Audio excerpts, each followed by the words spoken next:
Talking God with Uncle Luke. This week, hells, angels, losers, and maybe not in that order. Come on in, let's check it out. We got Acts chapter 11, verse 19, the whole way to the end of chapter 12.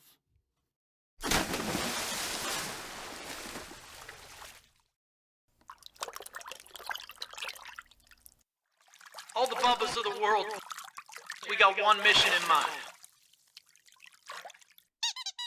Welcome to the Biblical Channel. Always glad somebody is showing up. It's where Bubba and the word biblical meet up, and everybody's a Bubba in our world. We just simply want to get people reading their Bibles, saying their prayers, getting together, talking God. It's just that simple. There's no tricks up our sleeves. We just think that when people start talking God, well, they have a lot of fun and they ring the chamois of life out better than anybody else on the planet. So this is my attempt to help my brothers and sisters of, well, the Bubba world. So anyhow, we're just trying to get together, talk God, and that means moving away from the bullshit to the holy shit so that we can shoot the shit and kind of sound like we know our shit. But at the end of the day, we just want to rejoice always, pray continually, and give thanks in all circumstances, because that is actually, my friends, God's will for your life. All right, Uncle Luke is kicking the ball down the road in his story, and Uncle Luke is a great storyteller. I haven't said it for a while, but Acts is the second volume to Uncle Luke, who is, out of the apostolic gang, gaggle of people that we tip our hat to and say thank you for bringing all of these great stories to us. And Uncle Luke is a master storyteller. So when Uncle Luke is advancing the story, he is really showing us how and what steps happened in order for God to continue through the Holy Spirit, the Spirit of Jesus Christ, the Spirit of the Father, to continue to get the word out. And this passage shows us how, it is God's intention to bring his blessing of Jesus Christ to the world, everybody. And so Uncle Luke now takes us to Antioch in his story, and then he brings us back to Antioch. And that's kind of how we know that Uncle Luke has just told a section of story that hangs together. It starts in Antioch and then comes back to Antioch. Well, and then we're going to return to Antioch. But anywho, that's what marks off our sections. So when you're thinking Antioch, Cyprus, Phoenicia, think of the coastline in the Middle East. Think Aleppo. Antioch would be modern-day Aleppo or close to it.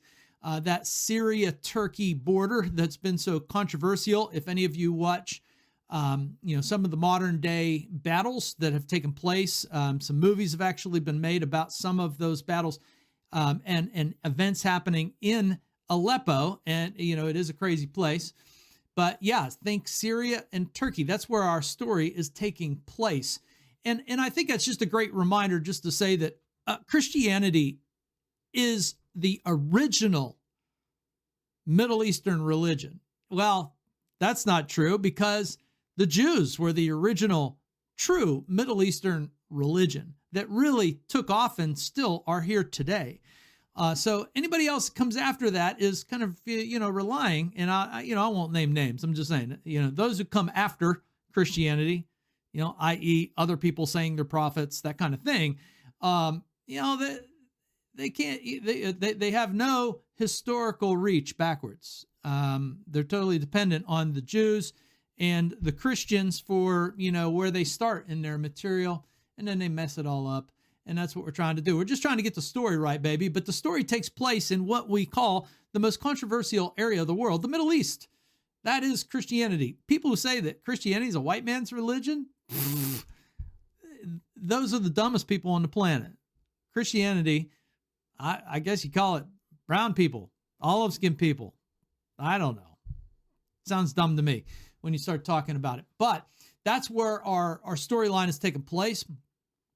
Phoenicia is the whole coast of the Middle East, and Cyprus is that big, giant, fatty island, there close to the shoreline of the Middle Eastern shoreline. Well, we got our geography lesson for the day. But anyhow, God is going to actually use, as we're told in the story, we start off in chapter 11, verse 19, that, people have been scattered because of the killing of Steve, which means, people say, hey, man, the kitchen is getting awfully hot. We're out of here. And that is exactly, why God allowed Steve to be killed. And remember, Steve didn't have no complaints about God being unfair. He just said, man, this world's crazy. Forgive them, Lord, for they do not know what they do. Sounded exactly like Jesus intentionally. He's a Jesus guy. This is what Jesus does to people. He actually encourages them and brings them full of courage to a point where if it's time to die, it's time to die. It's not like Steve wanted to die, but God allows Steve to die. But now we can see the purpose of Steve's death is to get people out of Jerusalem, out of Judea, to start spreading out. And that's kind of where really the heart and soul of the story is, that, the people, the Christians that had spread up to Antioch were really just focused on the Jews first. But now, because of what happened to God's beautiful losers, Saul and Peter, the news is out there that the Greek speakers are now the object of God's affection. And remember, speaking Greek was really just the trade language of the Roman Empire. So whatever language mom and dad taught you, if you were going to be successful in the Roman Empire, you had to get away from your homegrown language and be able to speak Greek. So most of the men who did business and transacted trade of any kind, even simple men, fishermen, knew Greek because it was the business language of the day. The Romans, had their Latin that they could, use on their own everybody had their own homegrown language, but they used Greek as the trade language. And that, that bids well. That's what we mean by, that's what Uncle Luke means when he said, the Greeks also. It's not people from Greece. These are people who speak Greek. And so the preaching, was at first just to the Jews, but now all of a sudden with what information God gives Peter and what information God gives Saul, now people are starting to understand, oh baby, this message is going to the ends of the earth, just like God had wanted. So God uses the killing of Steve to get his gang on the move. And also remember that migration is actually God's idea, from the very beginning. Human beings have on the move, and that's a good thing. I'm a Pikey at heart. My tribe hails from somewhere back in Ireland, and who knows where they came from, probably Africa before that. But anyhow, I'm a Pikey at heart. We have been a traveling nomad of a family. We're now finally kind of settled, and I think we're just going to stay put for a while. But, the first 50 years, we're all traveling all over the place. And, migration is the heart of the issue, because as people go, they spread their ideas. And that's what God is using these migrations for. The killing of Steve, says, it calls people to say, we're out of here. We're going to head to different places. But when they arrive at different places, they say, hey, let me tell you about Jesus Christ. And they started just by telling the Jews. Now they're telling Greeks too.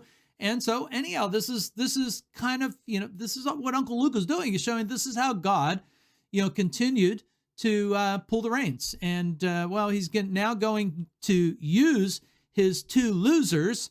So like I said, hell's angels, losers, not necessarily in that order. We're going to do losers first here, but really it is about, the losers of Saul and Peter, this whole passage, this, kind of fun-loving passage, because, what happens in Antioch, is now alarms the folks down in Jerusalem. They tell Barnabas, they're like, get up there and check it out, man. Let's see what's going on. Barnabas comes back and reports that, hey, yeah, the Greeks are now receiving Christ. And they're like, holy Toledo. And Barnabas then says, hey, I got a man. You remember Saul, the one that was killing all of us? I got him up in Tarsus, but that's where he's from. So I'm going to go up and get old Saul from Tarsus, and I'm going to have him come down and start helping. Another interesting fact is that we're told that, a year has gone by, but, there's some other pieces of evidence that tell us that, while there might have been a year, in this part of the story, there might have been about, 10 to 17 years that Saul kind of went back home to Tarsus to really get to, working out how Jesus Christ fulfilled the old part of the Bible, the scriptures, and remember, Peter is the blue collar, salt to the earth loser type. He's the country guy. and Saul is the educated city slicker, and so both characters are going to shape what God is trying to do, because God's message is for everybody. It's for the country guy like Peter. It's for the city slicker like Saul.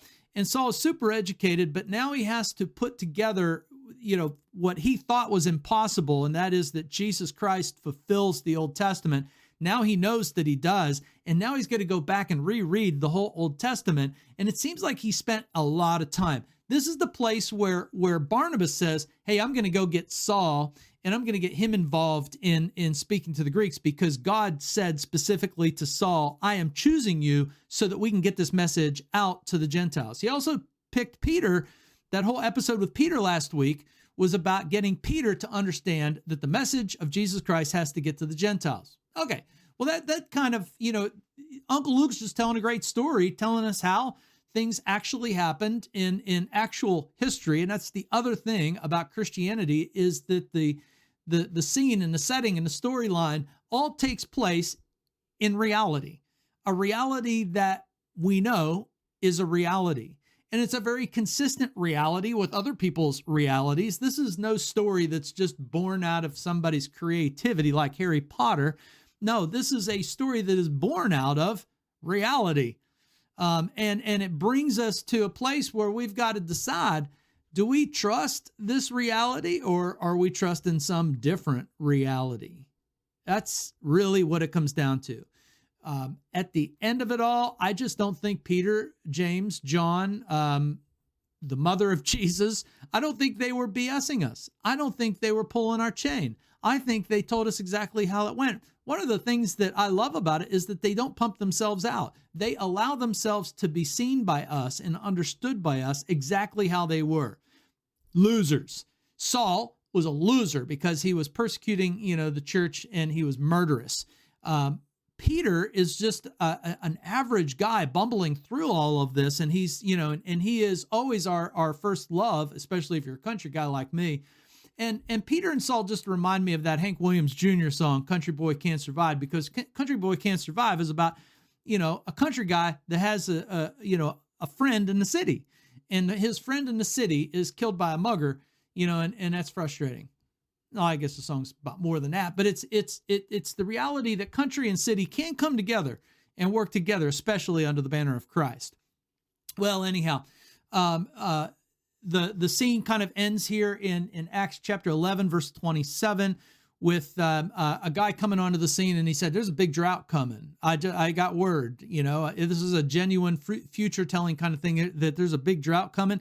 And the people in Antioch, the Christians in Antioch, the Greek speakers in Antioch, they rise to the occasion. They say, we want to help because the people in Judea are going to get hit the worst. And so they raise money and actually get involved in sending gifts down to those people. The true mark of inclusion, which Christianity is the standout. Christianity is really the only inclusive philosophy, religion, whatever you want to call it. It's always inclusive. Everybody is welcome. Come on in. The water is nice. But the true mark of being included is being helpful. And so here the Gentiles are helping the Jews. And that is just the thumbprint of God on their lives. That is the thumbprint of the Spirit of Jesus, the Spirit of the Father at work in their lives, is to, come into the group and then become helpful in the group. So I don't know, I hear a lot of people that get frustrated by the church and then they stop going. And I'm saying, well, wait a minute, that's not the Spirit of Christ in you.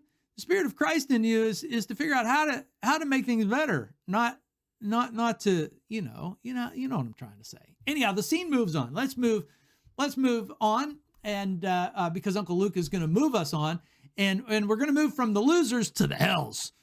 And truly, hells break loose. The hells that break loose are really surrounding Herod. Herod is just being a good politician. He is keeping the Pax Romana thing going. And historically, we, should understand that the Jews had a very interesting spot with Rome. For Rome, they kicked everybody's butt and they said, listen, you can keep your religion, but you have to accept ours too. So you have to add ours into yours, and we'll add yours into ours. That was Rome's idea of Pax Romana. The Jews said, we won't do that. But the Jews also said, but we can play nice.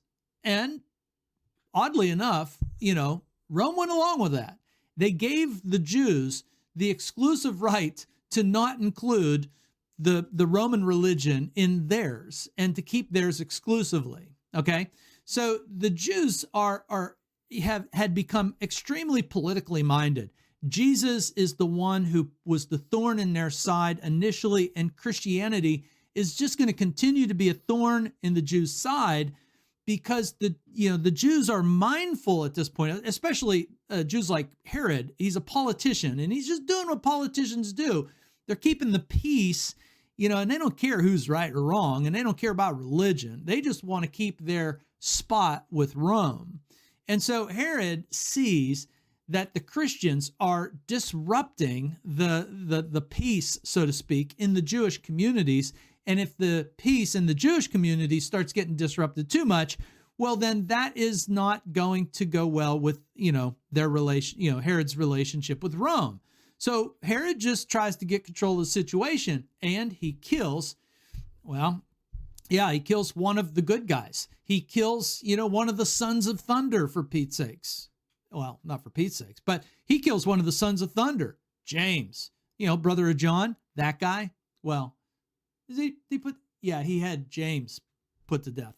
Well, anyhow, that also helps us to see something that probably the modern world needs to hear, and that is that God does allow good people to be put to death. We saw that Steve was put to death, but God is going to use the death of Steve for his good purposes. And remember, God's not afraid of us dying. We're afraid of dying. God's not afraid of us dying. He understands why we're afraid of dying. There's no problem there. But God's the only honest one in the room. We're all the ones who, bend over backwards to, say ridiculous things. But it is biblically clear from front to back, in this book that God put together, that there are going to be those good guys that will die because the world is wicked. The world is characterized by sin. The world is characterized by rebelling against God and not being in tune with God. And so therefore it's just going to keep happening. God is, very, very patient, with us. And so, we see that God does allow James to be put to death, but in the storyline, God is going to spare Peter from the same fate. And neither man goes around boo-hooing saying that God is unfair. So that's the spotlight. Neither of these guys think that God is unfair. Both of these guys know that the just or the good guys will die. And for all the wrong reasons, because of the way this world works. That's the message of the Bible.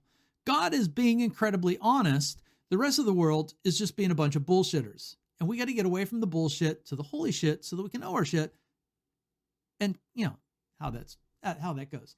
So the story starts breaking into the story of Peter, and the story starts taking on. So these hells break loose, but the story's going to get really funny because Peter's going to get broken loose.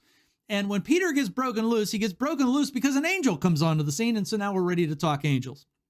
So angels are now the focus, on angel, whatever the case is, it doesn't matter. But angel gets put into, Peter gets put into prison because Herod's going to kill him too. And God says, okay, Herod, that's enough. No, that's not going to happen. So once again, God is putting his finger on the scales and getting his way.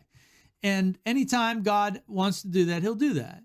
And that's cool. And sometimes he does it when we want, and sometimes he doesn't do it, when we want. Just the facts of the matter, he's still good. He's still great. He's still awesome. And it's us who need to be less afraid of dying. God's certainly not afraid of our dying. So Peter gets thrown in prison, and it looks like he's going to die. However, the angel that God sends has a different idea. So an angel comes into Peter's life. What I love about this story that Uncle Luke tells is that Peter's Peter, man. And we're told this. Peter followed this angel out of prison, did what he said, but he really had no idea what was going on and really what was happening. He thought maybe he was seeing a vision, which is fair, right? Because if you're living in this world where God is interrupting your life and giving you these fantastic visions at times, and you have seen things, think of the things that Peter has seen in his life with Jesus Christ, right? Think about that. It is normative that Peter, in this situation where an angel is literally saving him, would say to himself, I think this is probably one of those visions, you know. I find that incredibly touching. I think it's just great. It's so honest, right? And then we're told in Acts chapter 12, verse 11, Peter came to himself, came to himself, and he says, wow, now I know that I really was delivered by an angel. It wasn't a dream. Again, it's just raw, honest, and it's humorous. While the hells are breaking loose, and Herod's just being a politician like people do, keeping Pax Romana, and killing, one of the innocents, one of the good guys, God spares Peter in this hilarious episode where, Peter's Peter, man. He'll always be Peter, and he allows us to have fun with seeing how his thinking was. I just find that to be endearing.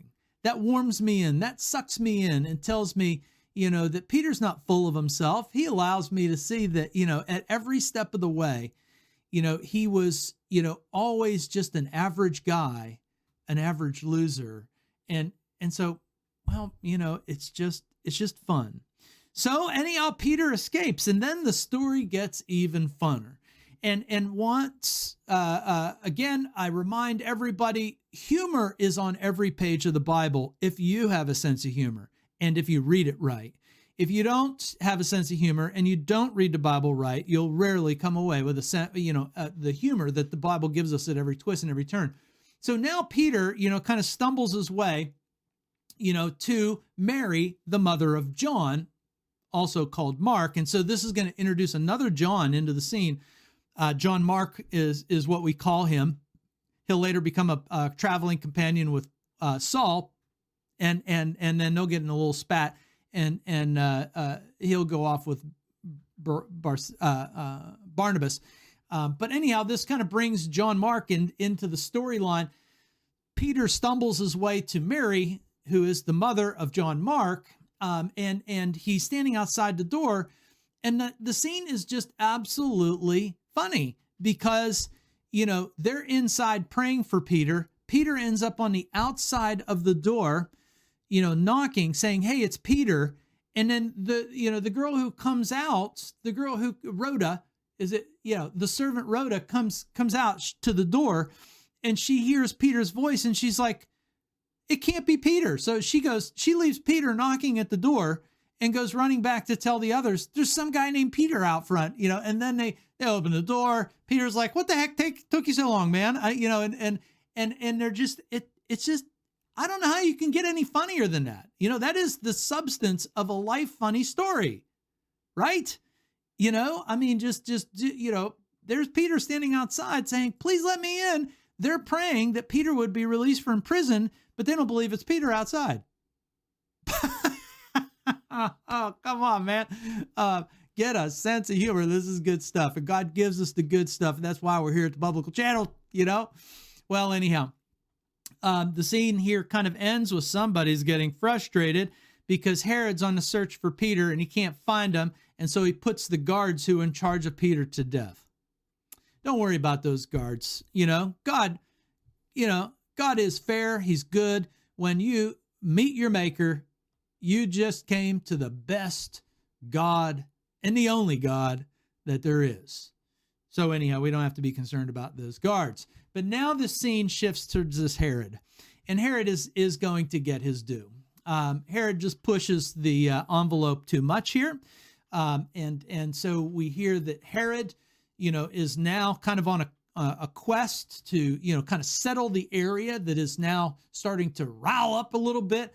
And all of this matches up with Josephus's history of how Herod would end up dying. This story isn't exactly the same as Josephus's, and Josephus is not a Christian. He's just telling a story of how the Jews in Rome interacted with one another. But his story and this story, they jive with one another. They're just told from a different point of view. But Herod ends up in a public gathering, which Josephus tells us is, at one of the games per se. And Herod has a big speech for everybody saying, calm down, calm down. He's trying to, get everybody to come over. And the crowd wants peace too. And so the crowd says, oh, you are like a god, not a man. And Herod accepts that. And he's like, yeah, now we're talking. Now we're talking. And you know what God does? God says, Herod, that's enough of that. And Uncle Luke tells us God went ahead and struck him down. He was eaten by worms and died, which Josephus tells us that Herod at one of these games, makes a big speech. The crowd loves him. And then he goes back, he sits down. He's like, man, I don't feel good. And days later, he dies of some sort of intestinal disease. That's just funny. And it's historical. There it is. The key here is the word of God continued to spread and flourish.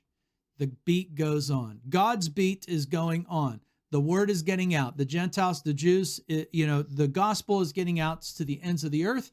You can kill a Christian, but you can't kill Christianity. And that still is true today. It kind of reminds me of when you see Christians being killed, it's kind of like watching wasps kill bees. And when wasps kill bees, for most of the world, they just see a bunch of stinging going on because wasps, are kind of the archenemy of the bees. But a deeper look sees that this isn't just a bunch of stinging going on, but when the wasps gather around to kill the bees, what they're killing is the one who makes sweetness for the world. What the wasps are killing when they kill a bee is the one who makes, takes from beautiful flowers to make beautiful fruit and to bring us this sweetness, the sweeteners that we all enjoy. And so that's why I got my Don't Tread on Bee. Those guys over at the Babylon Bee, if you're not listening to them, just start. Get the app, look up the website, the Babylon Bee. These guys are Christians and they are funny. And they have the best sense of humor out there. I also recommend The Chosen because they got a great line on helping us to visualize the text. Look up the text that The Chosen, scenes are using and then follow The Chosen. It's just so helpful and it's so good. But anyhow, the scene ends with Barnabas and Saul heading, returning from Jerusalem. And they now have John Mark with them, and the word of God continues to spread and flourish. Ladies and gentlemen, if you're a Christian, you're part of the best movement on the planet, and God calls us to bring the sweetness to everything. But the truth is that there's going to be wasps always around us that are trying to kill us. I remember my wife and I were racing our race car, and a guy come up to me, one of the instructors came up to me, and he said, your shirt, I've been looking at your shirt all day. You must be fond of bees. And I said, no, this is a Christian group of funny guys. And you could just see the look. He was so anxious to talk to me about bees. But then as soon as I started talking about Christianity, he couldn't get away fast enough. And I suppose if he had a bunch of his buddies, they would have attacked me like the wasp. I don't know. But you know what I'm saying? That's the way the world works. And the Bible brings us to the sweetest stuff and to be the sweetest stuff on the planet. Praise God for that. That's where we're going to end. Catch you next time.